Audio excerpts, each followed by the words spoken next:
Hey guys, welcome back to my channel. Today I have another fun project to share. I'm going to show you how to make this sign for Halloween using your Cricut. It turned out so cute and was really fun to make, and I'm so excited to show you how to make your own.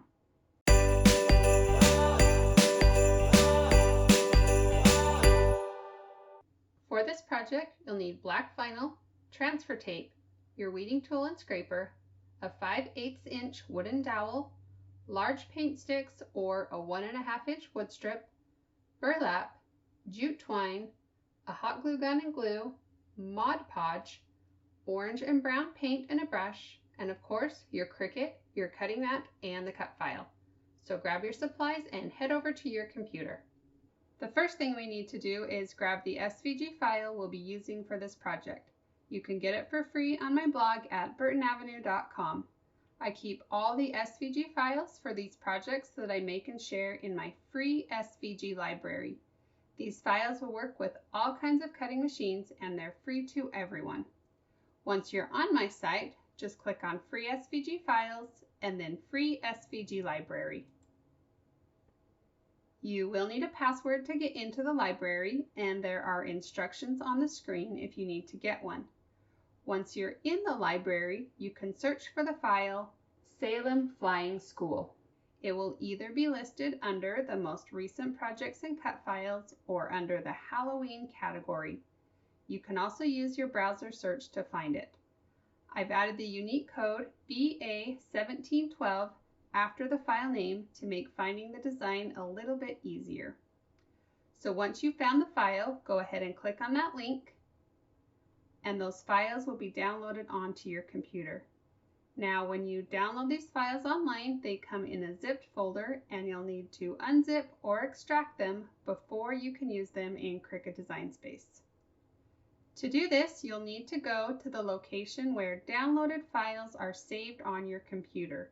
And for me, that's on my desktop.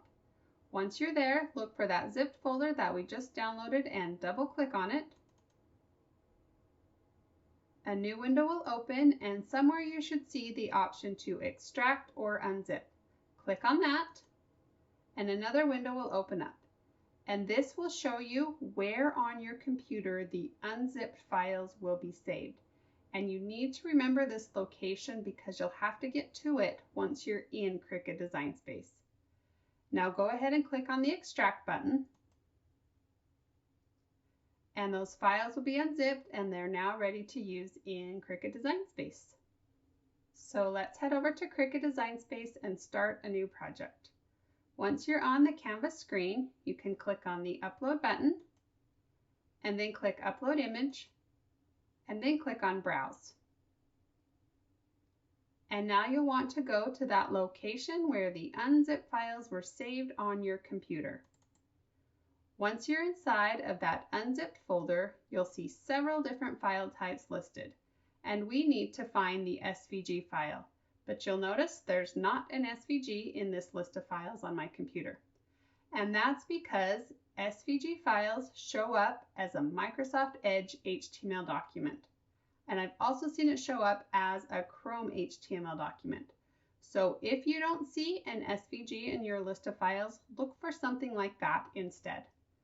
So select the SVG file and then click Open. Make sure it's the design you want to work with, and then click Upload. Select the design one more time, and then click Add to Canvas. And now the design will appear on your Canvas screen. So now we need to resize it so it will fit on the little wooden sign we're going to make. So I'm just going to drag it over here for a minute, and then I'm going to create a rectangle that is the same size as the wooden sign. So I'm going to click on Shapes, and then click Square. And then I'm going to go up and unlock this padlock and put in the dimensions of the sign. And it's going to end up being 8 inches wide and about 4.5 inches tall. And then you can click on Arrange and Send to Back. And now we can just bring up this design and then drag on these arrows until the size looks good. So I'm going to go with a design that's about 7.5 inches wide. And so now we can just click on that rectangle and delete it. And the last thing that we need to do is select everything on the screen and then right-click and choose Attach. And that will just lock all of these letters and little pieces into place so that it will cut the same way that we see it on our screen right now. And that is all that we have to do on this Canvas screen. So now you can go up and click on the green Make It button, and then you'll be taken to this screen. And this will just show you what the design is going to look like on the cutting mat. If everything looks good, you can click on the green Continue button. And once Design Space finds your Cricut, you'll be taken to this screen. Make sure that your dial is set to vinyl, and then you can go load your mat.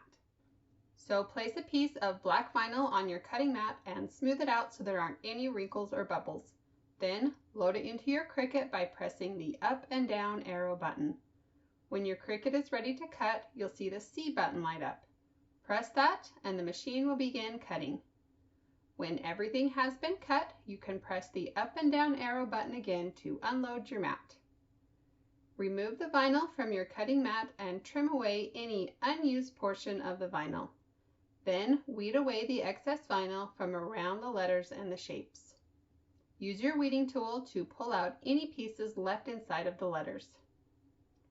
Place a piece of transfer tape sticky side up on your work surface and then place the vinyl on top of that. Smooth everything down and then rub firmly over everything with your scraper. Then trim off the excess vinyl backing and transfer tape. Now that our vinyl is ready to go, let's work on our wood pieces.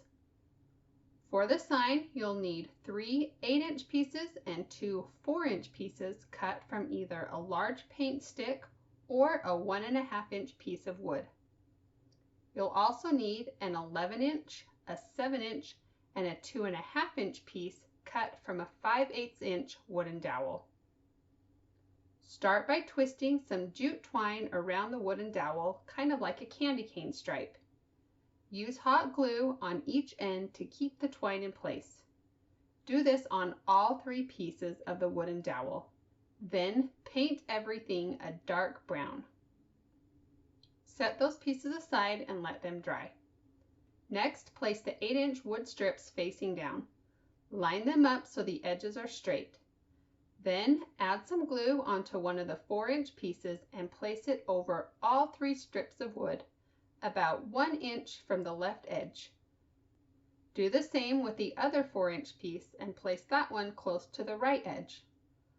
Allow the glue plenty of time to dry and then paint everything orange. You'll probably need to do 2 to 3 coats on the front and sides. Painting the back is optional, but I like to do 1 quick coat just to make everything look nice and finished. After the orange paint is completely dry, it's time to apply the vinyl lettering. Remove the vinyl backing and then carefully position the vinyl on the wood. Make sure it's straight and centered and then press down on the vinyl. Rub firmly over the design with your scraper and then carefully pull off the transfer tape. We're going to be using strips of burlap to create the look of broom bristles. You'll need 12 strips of burlap cut in 15-inch by 1-inch pieces. Take one of the strips and brush on a coat of Mod Podge on one of the ends. Brush it on both the front and the back. Then do the same thing on the other end. You want to leave about a 1-inch section in the middle uncovered. Then fold the piece in half and scrunch it up. Separate any sections that are touching and then let the Mod Podge dry completely. And repeat those steps with all of your other strips. To create the brooms, stack 6 pieces of burlap on top of each other at the folds. Space each one just a tiny bit apart so they are staggered.